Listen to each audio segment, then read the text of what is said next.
Morning.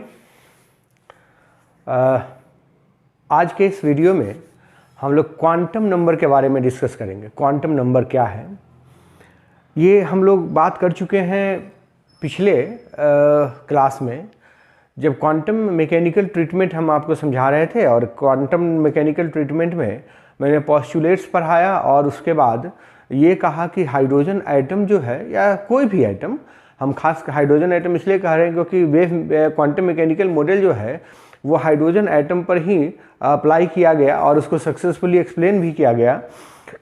हम ये कहना चाह रहे थे कि हाइड्रोजन एटम हो या कोई भी एटम हो, उनका शेप स्फेरिकल होता है। तो श्रोडिंगर वेव इक्वेशन को कार्टेशियन कोऑर्डिनेट में सॉल्व करने के बजाय अगर हम स्फेरिकल कोऑर्डिनेट में उसको सॉल्व करें, स्फेरिकल कोऑर्डिनेट के टर्म में उसको हम सॉल्व करें, तो वो ज़्यादा अच्छा होगा और ज़्यादा आसान भी है। और उसके सॉल्यूशन से जो रिजल्ट्स मिलते हैं, उन रिजल्ट्स को हम इंटरप्रेट करते हैं। इंटरप्रिटेशन से जो हमको कंक्लूजन्स आते हैं, उनको हम थ्योरीज, लॉज या प्रिंसिपल्स के नाम से जानते हैं। ये बहुत सारे रिस्ट्रिक्शंस होते हैं।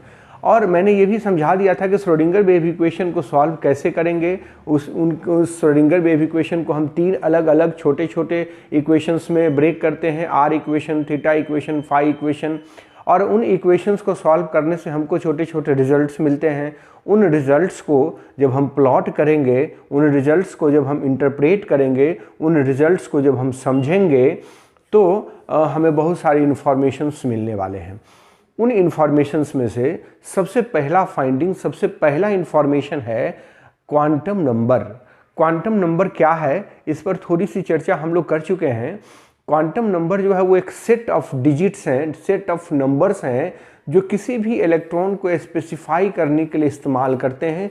किसी भी इलेक्ट्रॉन के पोजीशन, उसके एनर्जी, उसके ओरिएंटेशंस को समझाने के लिए हम जिन सेट ऑफ डिजिट्स का इस्तेमाल करते हैं, उन सारे डिजिट्स को क्वांटम नंबर कहा जाता है। ये आपके 12th लेवल की बात है। और मैंने थोड़ा सा और भी आपको कहा था कि जब हम क्वांटम मैकेनिक्स अप्लाई करते हैं किसी एटम पे, श्रोडिंगर वेव इक्वेशन को सॉल्व करते हैं, तो श्रोडिंगर वेव इक्वेशन के सॉल्यूशन के समय हमें बहुत सारे रिस्ट्रिक्शंस को फॉलो करना होता है। बहुत सारे रिस्ट्रिक्शंस आ जाते हैं और उन रिस्ट्रिक्शंस को फॉलो करते हुए हम श्रोडिंगर वेव इक्वेशन को सॉल्व करते हैं। तो लिमिटेशंस जहां आ जाएंगे उस सॉल्यूशन में, तो उन्हीं रिस्ट्रिक्शंस को क्वांटम नंबर का नाम दिया गया।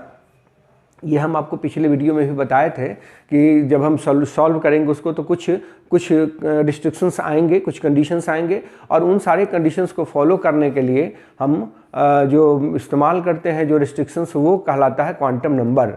तो क्वांटम नंबर में मैंने ये कहा कि क्वांटम मैकेनिकल ट्रीटमेंट, जो श्रोडिंगर का वेव इक्वेशन हम अप्लाई करते हैं, श्रोडिंगर के वेव इक्वेशन को सॉल्व करने से हमें 3 क्वांटम नंबर्स मिले। एक principal quantum number, azimuthal quantum number और magnetic quantum number. Principal quantum number Bohr ने इंट्रोड्यूस करा था। एजीमुथल क्वांटम नंबर समरफेल्ड ने इंट्रोड्यूस किया, और लिंडे ने मैग्नेटिक क्वांटम नंबर इंट्रोड्यूस किया। और बाद में चल के मैंने कहा था कि क्वांटम मैकेनिक्स से ये नहीं मिला है, बाद में चल के इलेक्ट्रॉन के स्पिन को एक्सप्लेन करने के लिए गुड स्मिथ ने एक नया क्वांटम नंबर इंट्रोड्यूस किया, जिसका नाम है स्पिन क्वांटम नंबर। तो इस तरह से 4 क्वांटम नंबर हम लोगों ने पढ़ा था। तो क्वांटम नंबर के बारे में हम लोग बात करने वाले हैं। मैंने ये कहा था क्वांटम नंबर के बारे में कि set of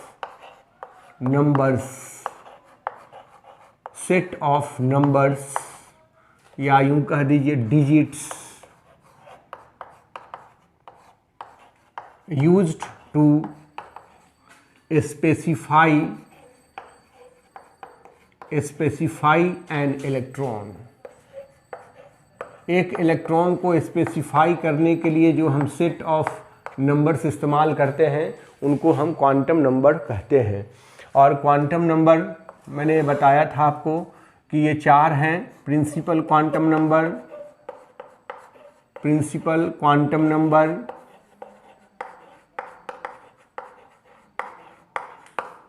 azimuthal quantum number,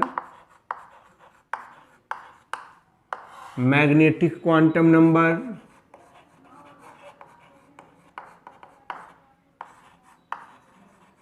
magnetic quantum number, और चौथा था spin quantum number, spin quantum number. ये 4 क्वांटम नंबर को हमें समझना है। और मैंने बता दिया था कि ये चारों क्वांटम नंबर जो है वो इलेक्ट्रॉन के किसी न किसी प्रॉपर्टीज को, इलेक्ट्रॉन के किसी न किसी पोजीशन को, इलेक्ट्रॉन के किसी न किसी कंडीशन को ये समझाता है। उसके वो किस लोकेशन पे है, उसकी एनर्जी क्या है, उसका स्पिन क्या, ये सब समझाता है। तो कौन सा क्वांटम नंबर किस बात का इंफॉर्मेशन देता है, हम लोगों को ये समझना है। और इसको समझने के लिए हमको सभी क्वांटम नंबर को बारी बारी से डिटेल में समझना चाहिए। तो हम एक एक करके सारे के सारे क्वांटम नंबर आपके सामने एक्सप्लेन करते हैं। Principal quantum number, principal quantum number,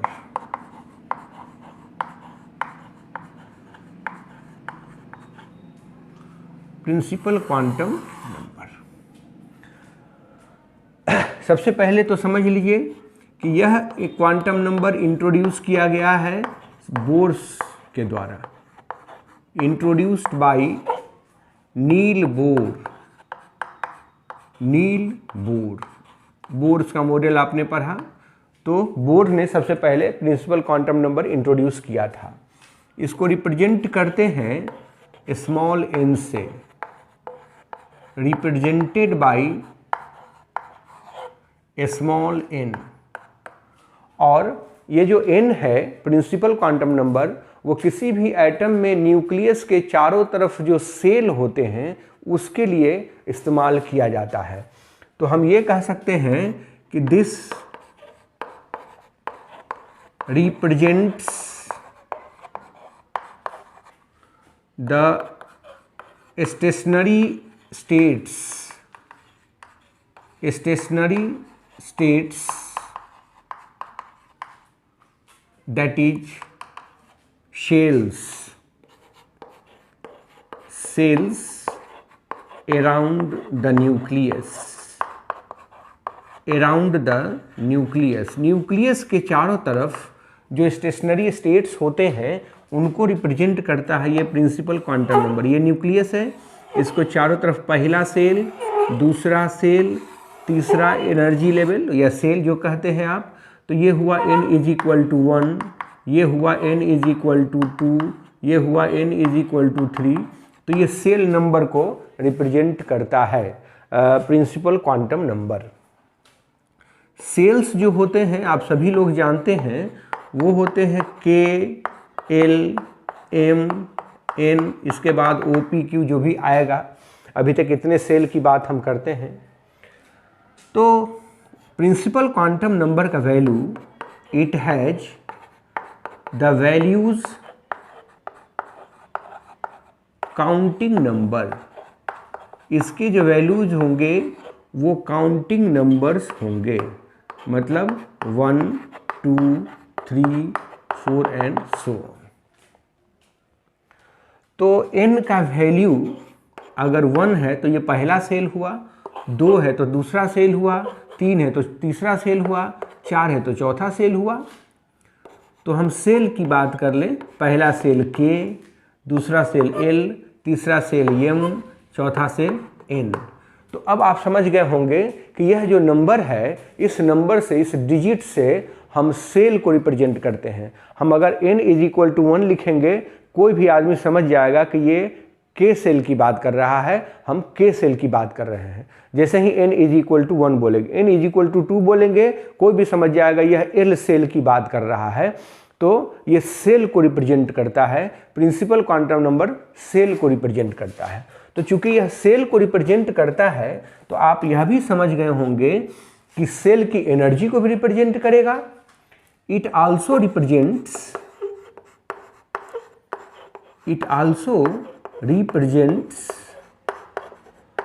the energy of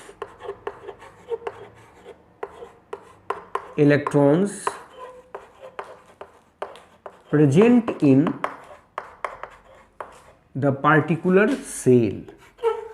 किसी खास सेल में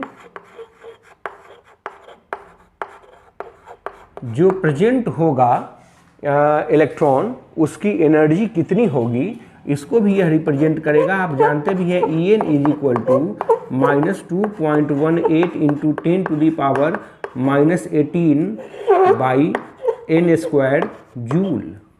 ये पढ़ाया भी है, ये आपको याद होना चाहिए।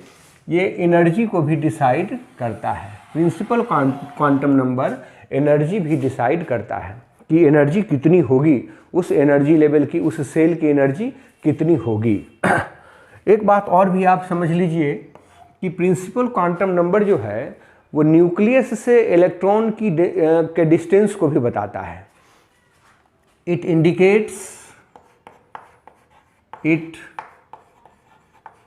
indicates about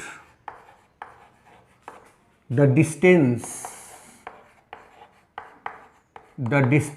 of electrons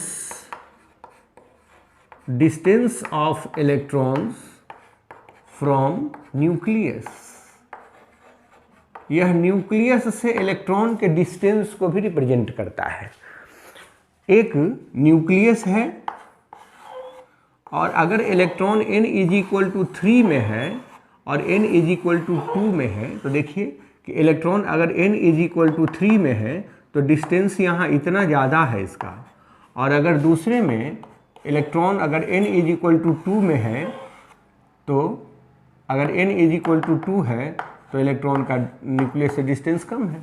तो ये पहली बात कि न्यूक्लियस से इलेक्ट्रॉन के डिस्टेंस को बताता है। तो जाहिर सी बात है कि अगर डिस्टेंस कम है तो अट्रैक्शन ज़्यादा होगा, और अट्रैक्शन ज़्यादा होगा तो उस एटम की स्टेबिलिटी ज़्यादा होगी, जाहिर सी बात है। अब एक बात और समझिए, कहता है कि it represents the size of atom.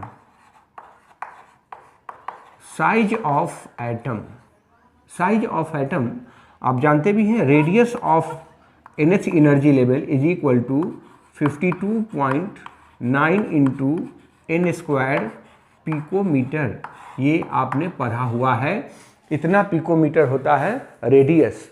तो रेडियस बड़ा होने का मतलब हुआ एटॉमिक साइज बड़ा होना। एटॉमिक साइज का हम यही तो अंदाज़ा लगाते हैं कि एटॉमिक साइज जो है वो रेडियस के डायरेक्टली प्रोपोर्शनल होता है। रेडियस बड़ा होगा तो साइज बड़ा होगा, यही बात हुई। तो साइज बड़ा होना है, साइज को भी रिप्रेजेंट करता है ये। तो हम कुल मिलाकर ये कहते हैं कि प्रिंसिपल क्वांटम नंबर जो है वह किसी भी एटम या इलेक्ट्रॉन जो है जिस सेल में है उसके पोजीशन को बताता है कि एटम में वो किस सेल में है, उसकी एनर्जी कितनी होगी, उस सेल का साइज कितना बड़ा होगा, वगैरह वगैरह। ये प्रिंसिपल क्वांटम नंबर के द्वारा दिए जाने वाले इंफॉर्मेशंस है। प्रिंसिपल क्वांटम नंबर इतने सारे इंफॉर्मेशंस हमें देता है। प्रिंसिपल क्वांटम नंबर का वैल्यू 1 2 3 4 5 होगा, इसका 0 नहीं हो सकता है। Principal quantum number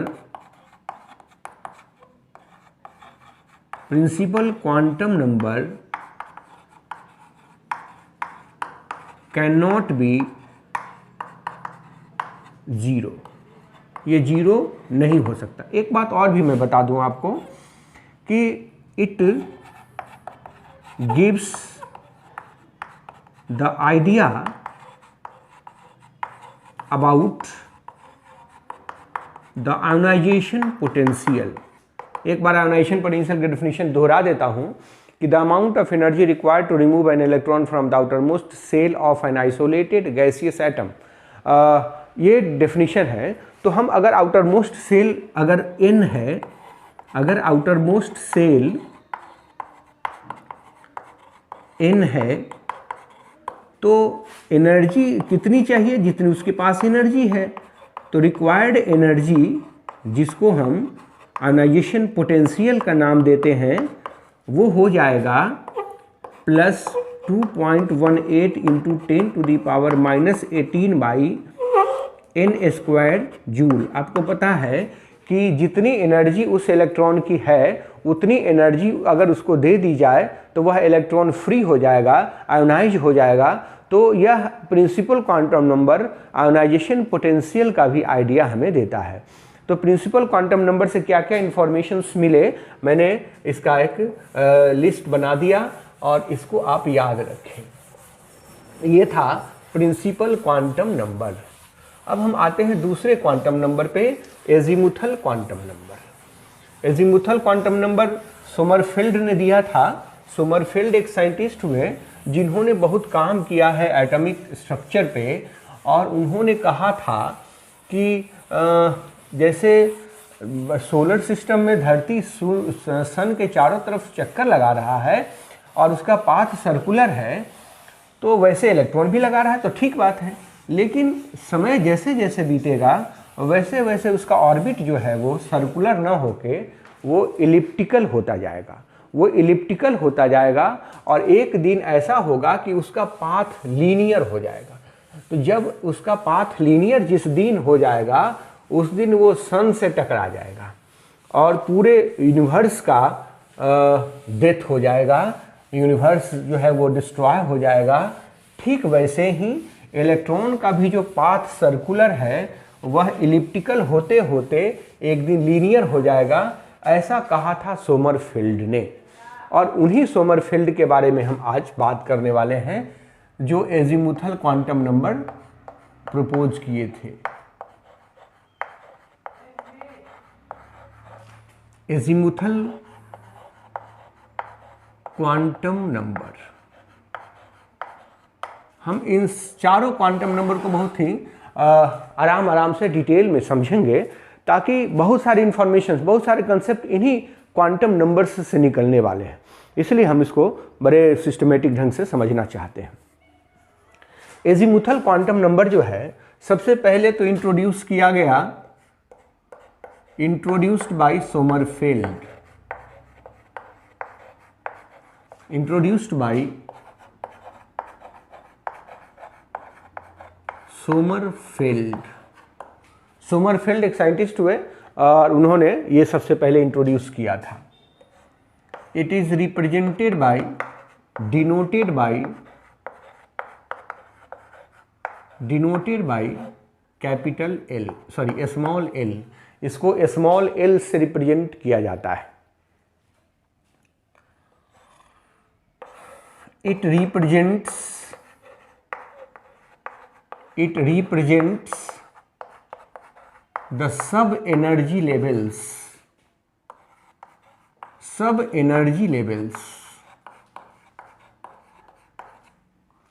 present in an atom। एक एटम में जो सब एनर्जी लेवल्स होते हैं उनको रिप्रेजेंट करने के लिए एजीमुथल क्वांटम नंबर का इस्तेमाल किया जाता है। सब एनर्जी लेवल का मतलब सब सेल, दैट इज सब सेल्स। सब सेल्स आप जानते भी हैं कि सब सेल्स को रिप्रेजेंट किया जाता है s, p, d, f, g and so on. ये जो क्वांटम नंबर है azimuthal quantum number, azimuthal quantum number indicates about the angular momentum,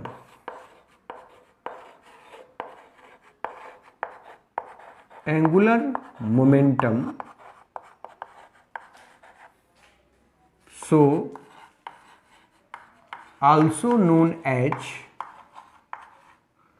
angular momentum quantum number, angular momentum quantum number. ध्यान दीजिए, इसको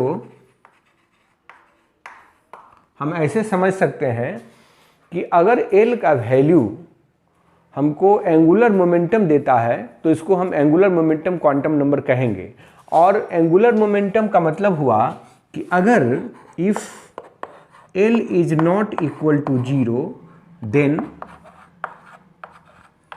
angular part is there.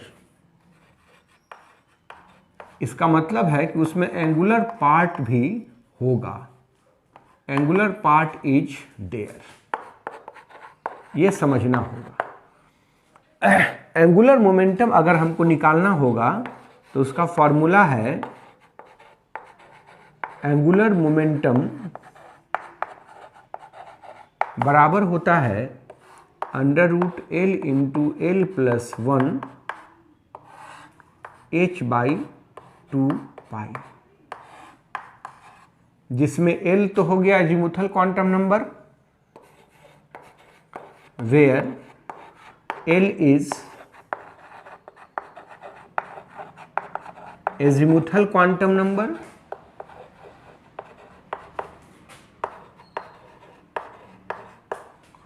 H Planck's constant, H जो है वो Planck's constant है, और पाई तो आप समझते ही हैं 22/7 है। ये एंगुलर मोमेंटम निकालने का फॉर्मूला हुआ। मैंने कहा कि ये रिप्रेजेंट करता है सबसेल को, सबसेल SPDF होते हैं। तो कहता है कि फॉर या इन ईच सेल, इसको समझिए, in each shell there are many subshells, बहुत सारे सबसेल्स होंगे, एक सेल में बहुत सारे सबसेल्स होंगे। इसका मतलब ये हुआ, it means for each value of principal quantum number,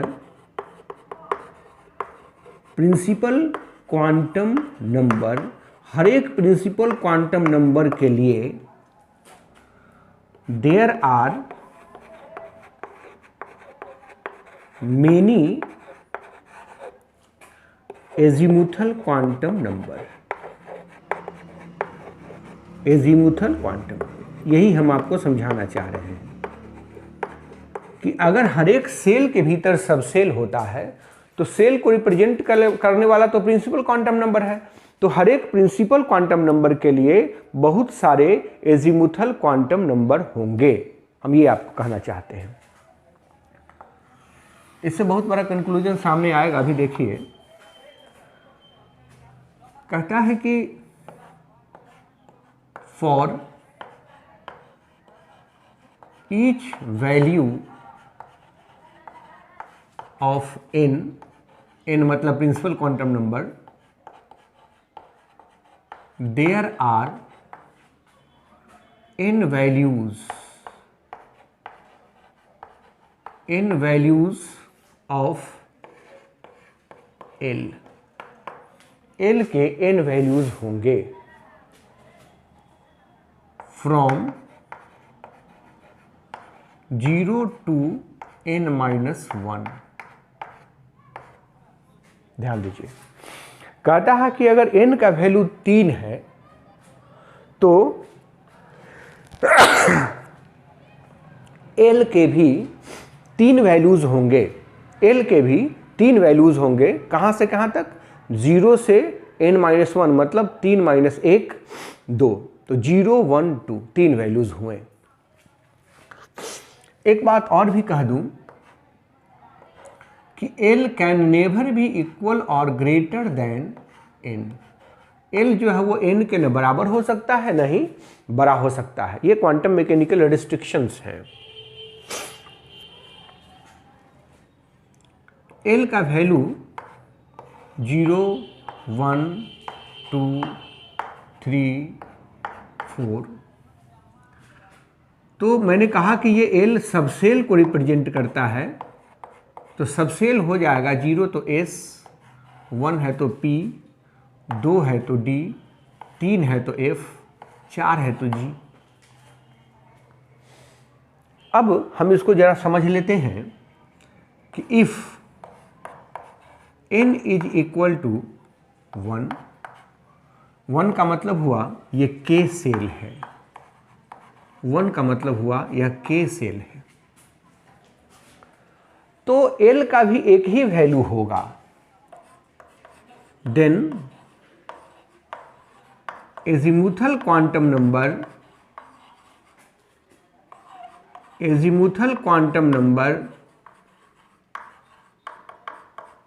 will have only one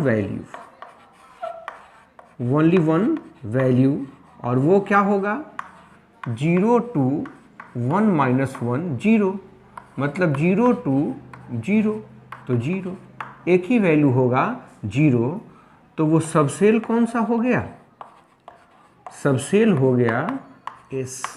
इसलिए हम कहते हैं कि K सेल में एक ही सबसेल होता है S, बनाते हैं ना, K सेल में एक ही सबसेल होता है S।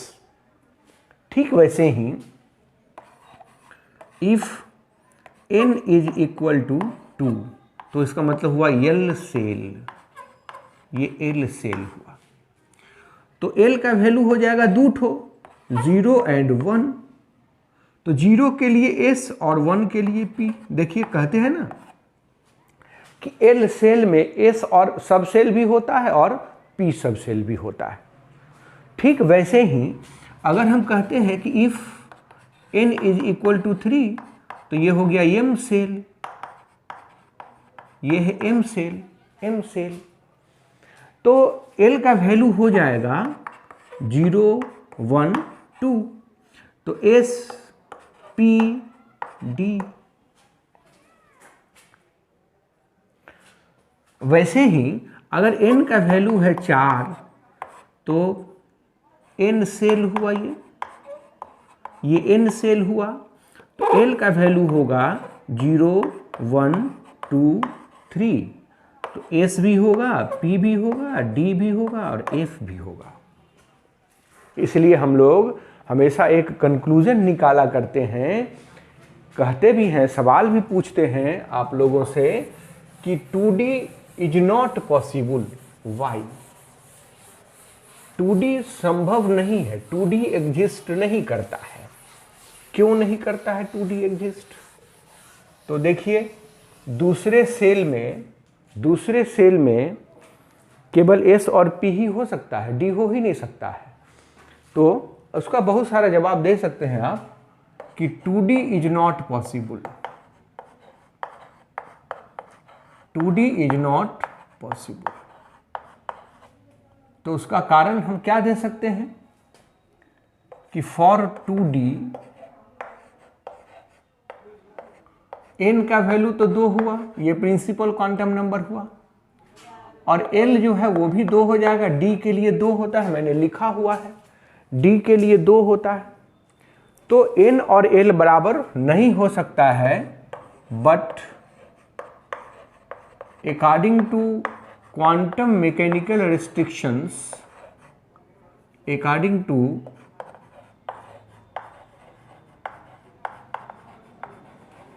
quantum mechanical restrictions,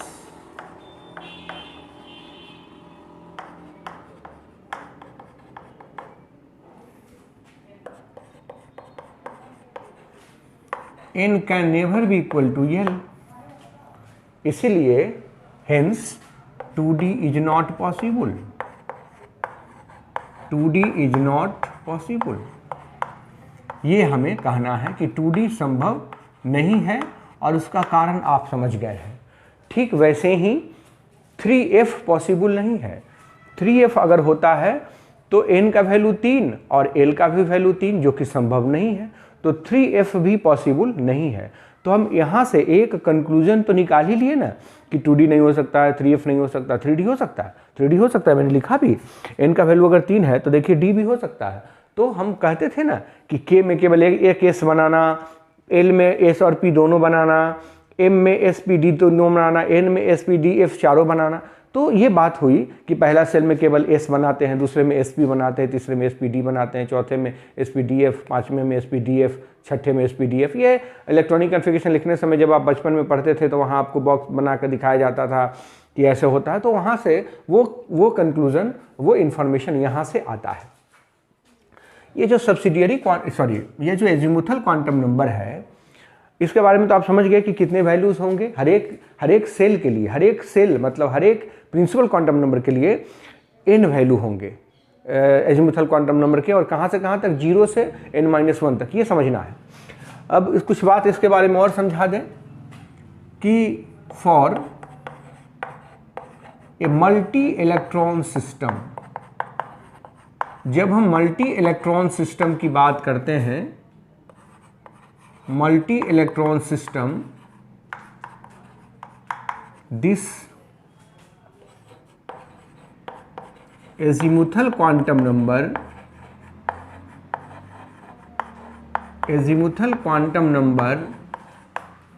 helps to determine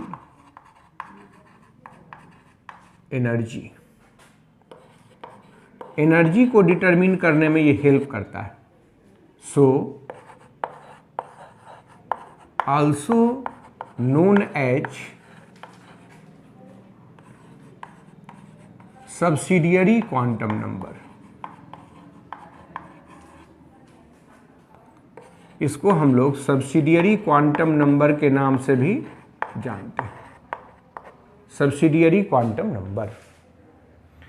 बाद में आपको समझाएंगे कि हमने तो ये कहा था कि एनर्जी केवल n पे डिपेंड करता है, -2.18 इंटू 10⁻⁻18/n² जूल, लेकिन बाद में चल के हम ये समझाएंगे आपको, लेटर ऑन n+l रूल भी आया,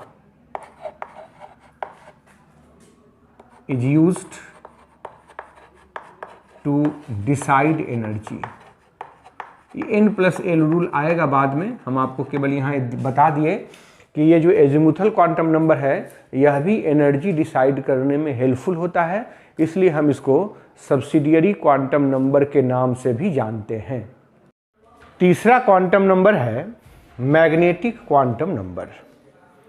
मैग्नेटिक क्वांटम नंबर सबसे पहले इंट्रोड्यूस किया गया लिंडे के द्वारा, introduced bye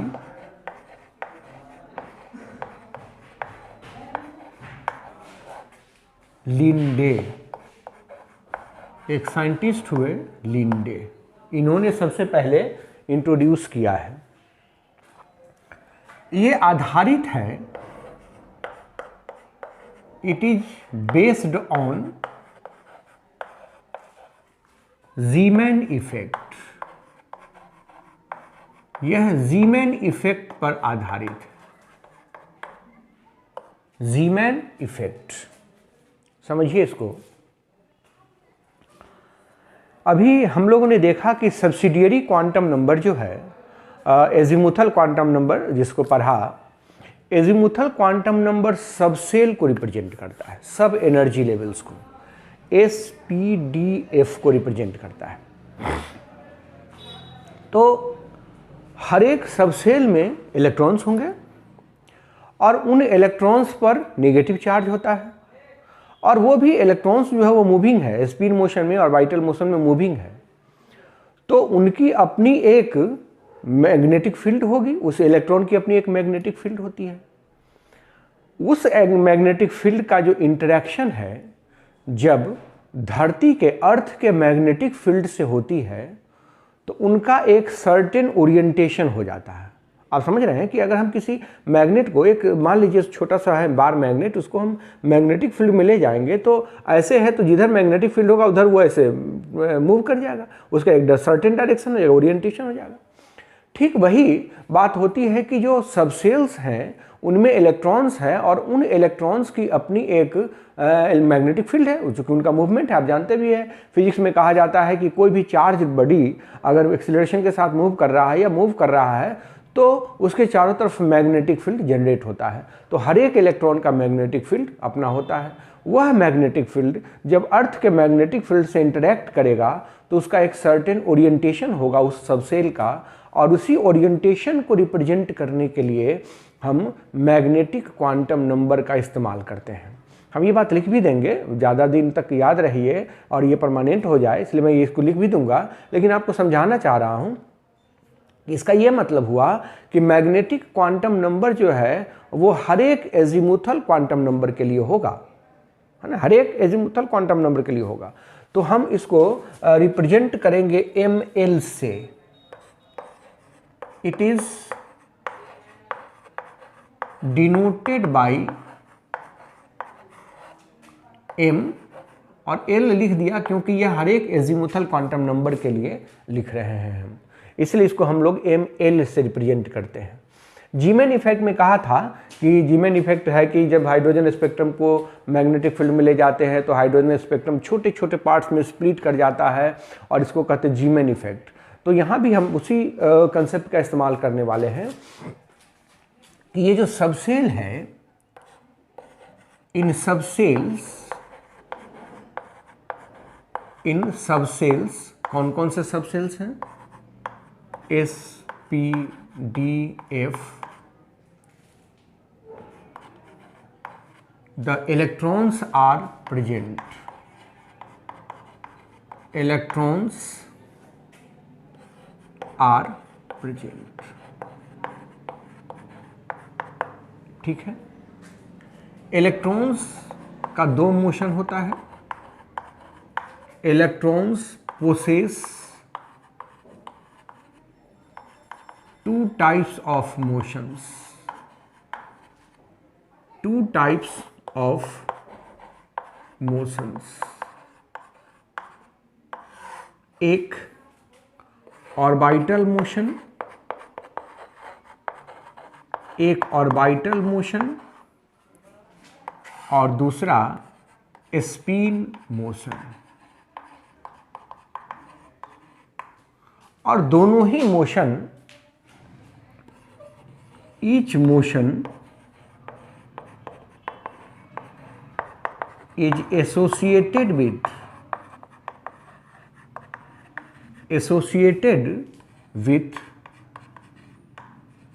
some magnetic field। निश्चित रूप से वो मैग्नेटिक फील्ड जनरेट करेगा। Hence each electron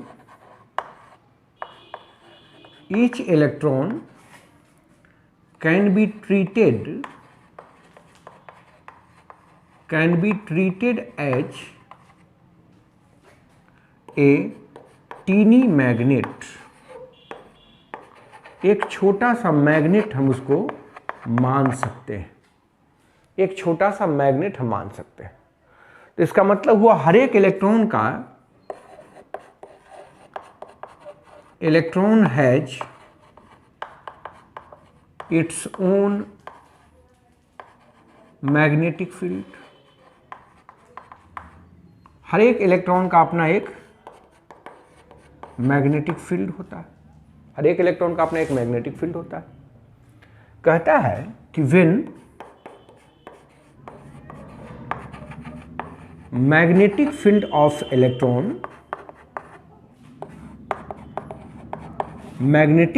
of electron present in subcells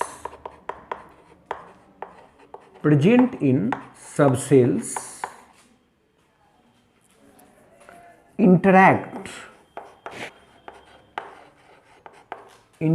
with magnetic field of earth।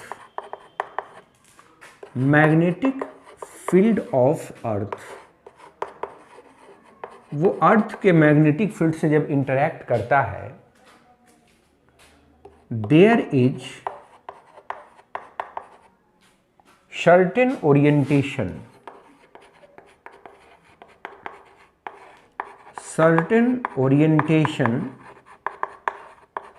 of that subcell। उस सबसेल का एक खास ओरिएंटेशन हो जाएगा। उसी ओरिएंटेशन को रिप्रेजेंट करने के लिए मैग्नेटिक क्वांटम नंबर का इस्तेमाल किया जाता है। That orientations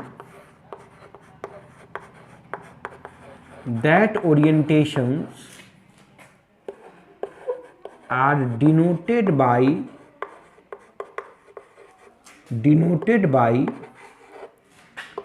magnetic quantum number।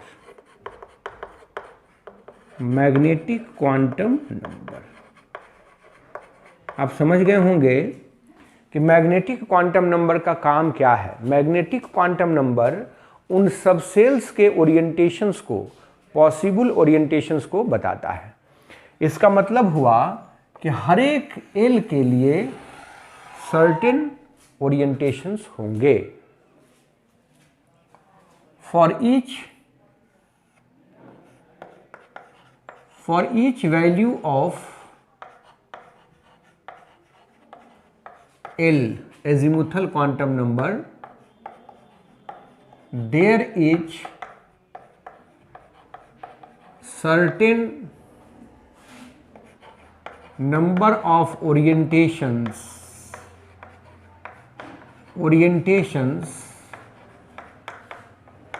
that is values of the magnetic quantum number। Magnetic quantum number का कुछ सर्टेन वैल्यू होगा। मैग्नेटिक क्वांटम नंबर, मैंने ये लिख दिया कि हर एक एल के लिए एम के कुछ खास वैल्यू होंगे। तो कहता है कि नंबर ऑफ ओरिएंटेशंस जो होते हैं वो होते हैं 12+1।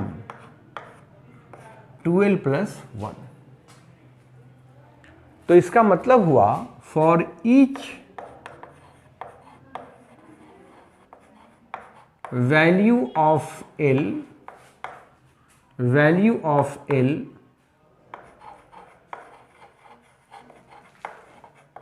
Magnetic quantum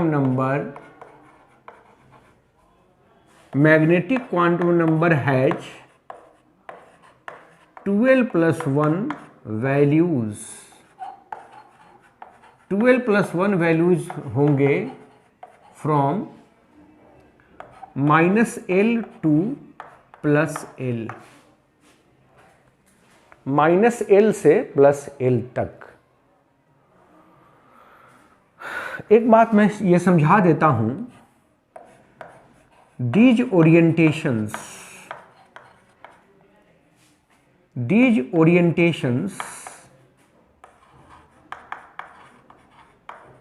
are actually orbitals।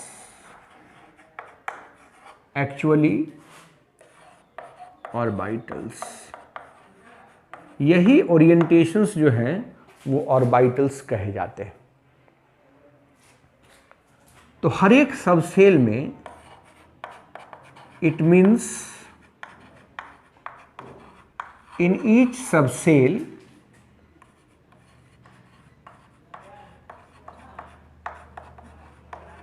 There are 12+1 orbitals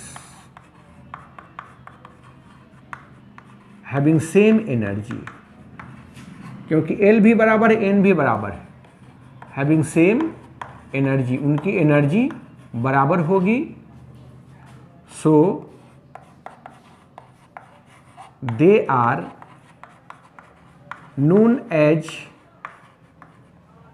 degenerate set.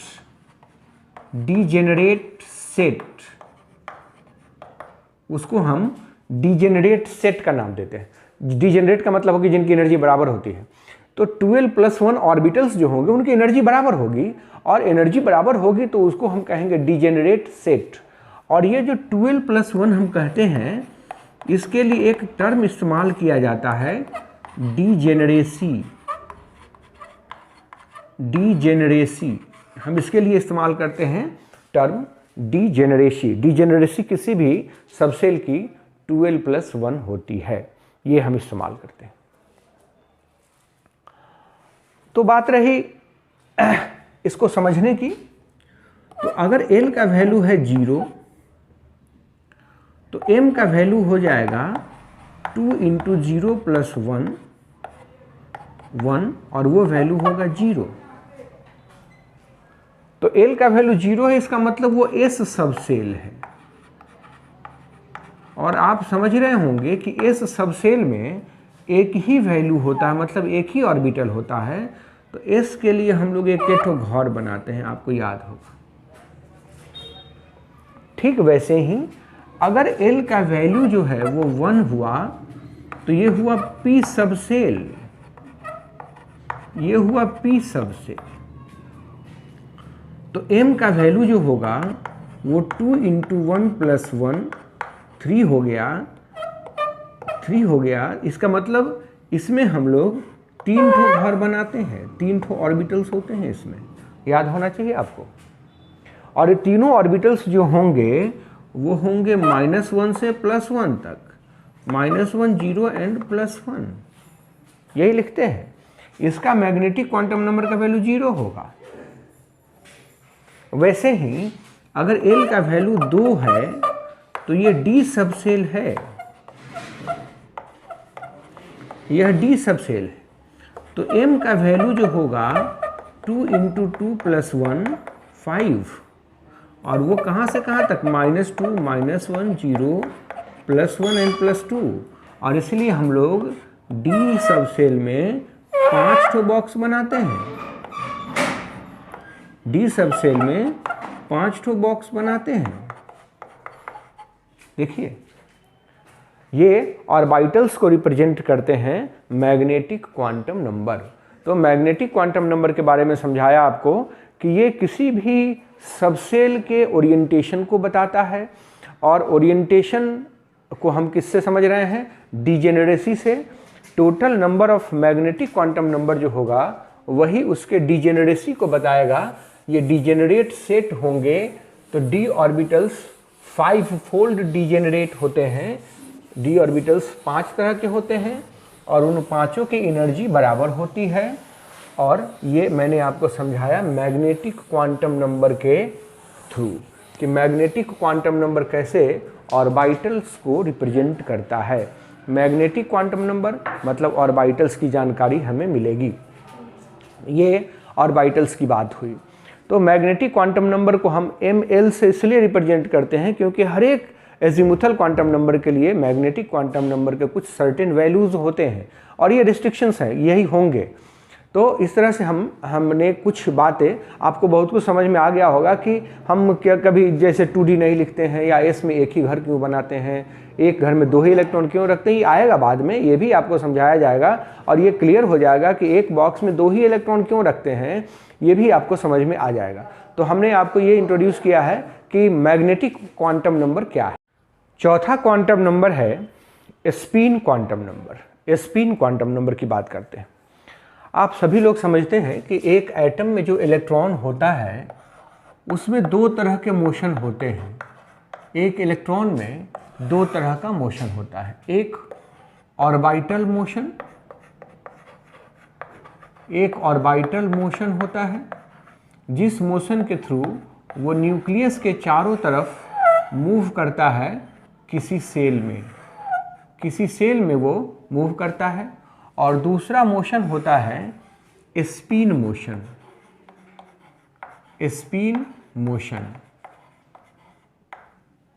Spin motion में वो अपने एक्सिस के अलोंग ही रोटेट करता है। हो सकता है कि वो क्लॉकवाइज करे या एंटी क्लॉकवाइज करे। तो ये स्पिन रोटेशन हुआ, रोटेशन along its axis, और यह रोटेशन 2 तरह का हो सकता है, एक क्लॉकवाइज हो सकता है और एक एंटी क्लॉकवाइज हो सकता है। एंटी क्लॉक वाइज हो सकता है। तो हम इसी स्पिन को दिखाने के लिए स्पिन क्वांटम नंबर का इस्तेमाल करते हैं। तो सबसे पहले स्पिन क्वांटम नंबर इंट्रोड्यूस किया गया था गुडस्मिथ के द्वारा, introduced by Goudsmit to represent the spin of electrons. Electron के स्पिन को रिप्रेजेंट करने के लिए इस्तेमाल किया जाता है spin quantum number. Spin quantum number को रिप्रेजेंट किया जाता है S से, रिप्रेजेंटेड बाय S, चाहे MS से भी रिप्रेजेंट किया जाता है। इसके दो वैल्यूज़ कहे गए। आपको बताया है कि spin quantum number quantum mechanics से नहीं मिला है, श्रोडिंगर वेव इक्वेशन के सॉल्यूशन से नहीं मिला है। इसको बाद में चल के इलेक्ट्रॉन के मोशन को, स्पिन मोशन को रिप्रेजेंट करने के लिए यूज़ किया गया। तो कहा कि फॉर क्लॉकवाइज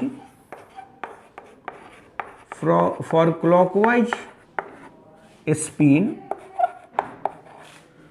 S का वैल्यू जो है वो +½ देता है और उसको रिप्रेजेंट किया जाता है इस तरह से, अल्फा स्पिन इसको कहते हैं। और एंटी क्लॉकवाइज अगर हो, एंटी क्लॉकवाइज स्पिन, तो उसके लिए S का वैल्यू -½ लिखते हैं और उसको रिप्रेजेंट किया जाता है बीटा स्पिन से। ये है, इसको अल्फा स्पिन कहा जाता है और इसको बीटा स्पिन कहा जाता है। और इस तरह से हम लोग स्पिन क्वांटम नंबर इस्तेमाल करते हैं। ये जो स्पिन क्वांटम नंबर है, इलेक्ट्रॉन का जो स्पिन मोशन है, ये इंडिकेट करता है किसी भी सब्सटेंस के मैग्नेटिक प्रॉपर्टीज को। मैग्नेटिक प्रॉपर्टीज होता है स्पिन मोशन के कारण, due to spin motion magnetic properties arises. Magnetic properties arises.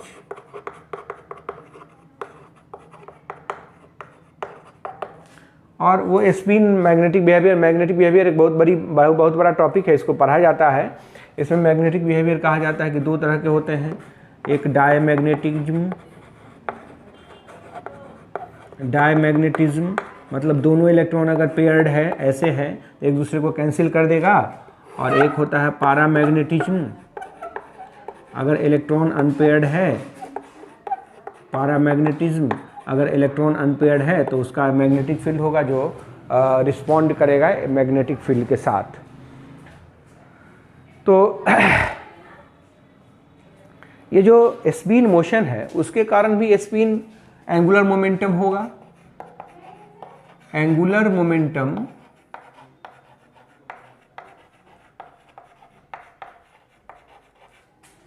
associated with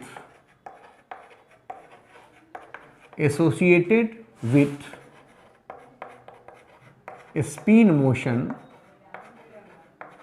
spin motion से जो एंगुलर मोमेंटम होता है वो निकालते हैं S × S+1 h/2 पाई, जिसमें S जो हुआ, where S is sum of spin of all the electrons. सारे इलेक्ट्रॉन्स के स्पिन का ये सम हम लोग लिखते हैं। तो इस तरह से ये स्पिन क्वांटम नंबर के दो वैल्यूज़ हुए, +½ एंड -½ जब आप इलेक्ट्रॉन कन्फिग्रेशन लिखेंगे, सपोज कीजिए कि हमने हीलियम का कन्फिग्रेशन लिखना है, तो हीलियम का कन्फिग्रेशन लिखते हैं 1s2। तो 1s2 में लिखेंगे, ये 1s ऑर्बिटल s में एक ही बनाते हैं, 1 और 2। तो इसके लिए अब 2 इलेक्ट्रॉन हैं, फर्स्ट इलेक्ट्रॉन और सेकेंड इलेक्ट्रॉन। दोनों इलेक्ट्रॉन का सारा क्वांटम नंबर लिख सकते हैं। n का वैल्यू हो गया 1, L का वैल्यू तब 0 हो जाएगा, n-1, M का वैल्यू भी 0 हो जाएगा तब, और S का वैल्यू +½ पहला इलेक्ट्रॉन जो है वो ऊपर के डायरेक्शन में गया, N का वैल्यू 1 तो L का वैल्यू 0, M का वैल्यू भी 0, लेकिन S का वैल्यू दूसरा -½ दूसरे का -½ तो इस इलेक्ट्रॉन को हम लोग लिखते हैं 100 +½ इस इलेक्ट्रॉन को लिखते हैं 100 -½ तो ऐसे क्वांटम नंबर का सेट लिख के हम लोग इसको लिखते हैं। और क्वांटम नंबर कैसे निकालेंगे ये बड़ा आसान काम है। जैसे सपोज कीजिए कि आपसे पूछ दिया जाए कि all quantum numbers of valence electron of aluminium छोड़िए, सोडियम की बात करते हैं। तो सोडियम का इलेक्ट्रॉनिक कन्फिग्रेशन लिखिएगा तो 3s1 होगा, लास्ट वाला आउटर मोस्ट कन्फिग्रेशन 3s1 के लिए n का वैल्यू हो गया 3, तो l का वैल्यू हो जाएगा 0, 1 and 2, चूँकि s में है तो l का वैल्यू हो जाएगा 0, तो m भी 0 हो जाएगा, और एक ही इलेक्ट्रॉन इंटर किया है तो इसलिए +½ यही इसके क्वांटम नंबर का सेट हुआ, ये इसके क्वांटम नंबर्स हुए। तो ऐसे हम लोग क्वांटम नंबर डिसाइड करते हैं, और अगले लेक्चर्स में क्वांटम नंबर सबसे बड़ी बात है कि क्वांटम नंबर अगर निकालना सीखना है तो इलेक्ट्रॉनिक कन्फिग्रेशन के बाद, इलेक्ट्रॉनिक कन्फिग्रेशन हम जब समझ जाएंगे पूरा तब क्वांटम नंबर डिसाइड करने का, क्वांटम नंबर लिखने का एक अलग अनुभव होगा इलेक्ट्रॉनिक कन्फिग्रेशन लिखने के बाद। और इस चैप्टर का लास्ट टॉपिक इलेक्ट्रॉनिक कन्फिग्रेशन ही है। तो आज हम लोगों ने डिस्कस किया है फर्स्ट फाइंडिंग, पहला वो चीज़ जो हमको श्रोडिंगर वेव इक्वेशन के सॉल्यूशन से मिला, और वो है क्वांटम नंबर। क्वांटम नंबर के बारे में सब कुछ आपको समझा दिया है आज। नेक्स्ट जो टॉपिक होगा वो है शेप ऑफ एटॉमिक ऑर्बिटल्स। हमें एटॉमिक ऑर्बिटल्स भी मिलते हैं क्वांटम श्रोडिंगर वेव इक्वेशन के सॉल्यूशन से, शेप मिलते हैं उसकी एनर्जी मिलती है, और तब हम उन सारी चीज़ों को पढ़ने के बाद फिर जो नया चीज़ मिलेगा इलेक्ट्रॉनिक कन्फिग्रेशन उसको पढ़ेंगे, और तब ये चैप्टर कंप्लीट होगा। तो अगला टॉपिक है हमारा, अगला फाइंडिंग है atomic orbitals, shape of atomic orbitals, और उसी में हम श्रोडिंगर वेव इक्वेशन के उन सॉल्यूशंस का यूज करेंगे जो पिछले वीडियो में आपको बताया था। फिर हम वो लाएंगे भी, लिखेंगे भी, और उसका हम इस्तेमाल करके कैसे एटॉमिक ऑर्बिटल्स प्लॉट कर सकते हैं ये आपको दिखाएंगे। तो आज ये वीडियो बहुत लंबा हो रहा है, हम इसको आज यहीं विराम देते हैं। अगले वीडियो में हम लोग बात करेंगे शेप ऑफ एटॉमिक ऑर्बिटल्स के बारे में, उसकी एनर्जी के बारे में। हमारे नए व्यूअर से ये आग्रह है कि अगर आपने चैनल सब्सक्राइब नहीं किया तो सब्सक्राइब करें, और वीडियो अच्छा लगे तो लाइक बटन देना न भूलें, अपने दोस्तों के साथ शेयर भी करें। धन्यवाद।